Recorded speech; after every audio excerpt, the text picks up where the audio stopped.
Video শুরু করার আগে আপনি যদি এই চ্যানেলটি সাবস্ক্রাইব না করে থাকেন তাহলে অবশ্যই এখনই সাবস্ক্রাইব করুন, পাশে থাকা বেল আইকনটি অল করে দিন আর একটি লাইক দিন। বরাবরের মতো আবার নতুন আরেকটি ভিডিও নিয়ে আপনাদের সামনে হাজির হলাম। আজকে দেখাবো ইমো, হোয়াটসঅ্যাপ এবং মেসেঞ্জার থেকে কেউ যদি কোনো মেসেজ আপনাকে পাঠায় এবং সেই মেসেজটা যদি সে নেক্সট টাইম ডিলিট করে দেয়, তো এই ডিলিট করা মেসেজটি আপনি কেমনে দেখবেন যে সে কি মেসেজ পাঠাইছিল। তো আজকে আমি দেখাবো সেই প্রক্রিয়াটি। এর জন্য আপনাকে ছোট্ট একটি অ্যাপ্লিকেশন ইনস্টল করা লাগবে। তার জন্য প্রথমে যাবেন আপনি প্লে স্টোরে। প্লে স্টোরে যাওয়ার পর লিখবেন নোটিসেভ। নোটিসেভ দেখুন লোগোটি। এরপরে এখান থেকে অ্যাপটি ইনস্টল করে নেবেন।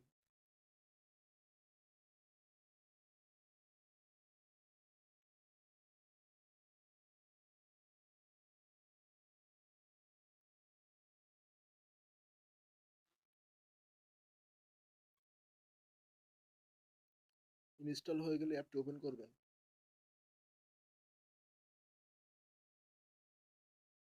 এখানে নেক্সট, আবার নেক্সট, এখান থেকে পারমিশন দিয়ে দিবেন।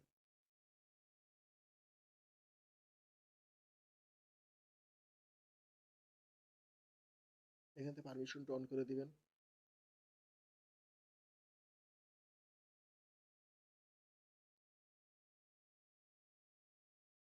অ্যালাউ,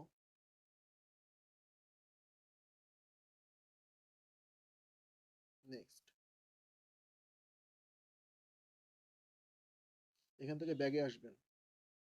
ব্যাগে আসার পরে টিক মার্কে ক্লিক করবেন।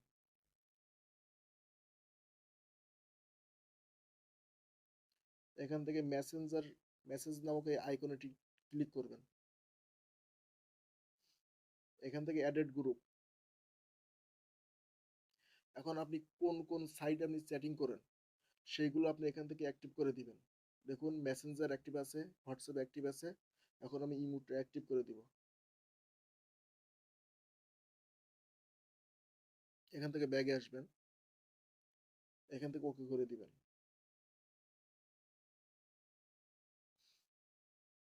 এখন দেখুন আমি একটা হোয়াটসঅ্যাপে একটা মেসেজ পাঠাবো। এখান থেকে লিখলাম দেখুন হাই, যে আমি আমার অন্য একটা হোয়াটসঅ্যাপে আমি মেসেজ পাঠাইছি। তো এখান থেকে হাই এটা আমি এখন ডিলিট করে দেবো। Delete for everyone. দেখুন ডিলিট করে দিছি।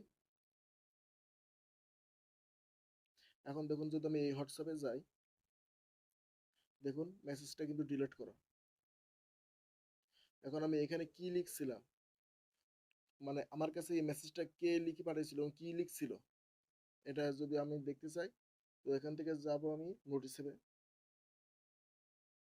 দেখুন এখান থেকে এই যে যে নাম্বার থেকে এবং যে নাম থেকে আসছিল এবং কোথা থেকে আসছে, দেখুন এটা হোয়াটসঅ্যাপে আসছে। নাম নাম হচ্ছে ওই যে উপরে লেখা মাই এন অ। এরপরে কি লিখছিল, এই যে হাই লিখছিল, দেখেন। অথচ এখানে কিন্তু দেখুন আপনার মেসেজটা কিন্তু ডিলিট আছে, আপনি এখানে গেলে দেখতে পাবেন না। তো আপনি চাইলে এইভাবে ইমো, হোয়াটসঅ্যাপ এবং মেসেঞ্জারে ডিলিট হওয়া মেসেজ কিন্তু দেখতে পারেন।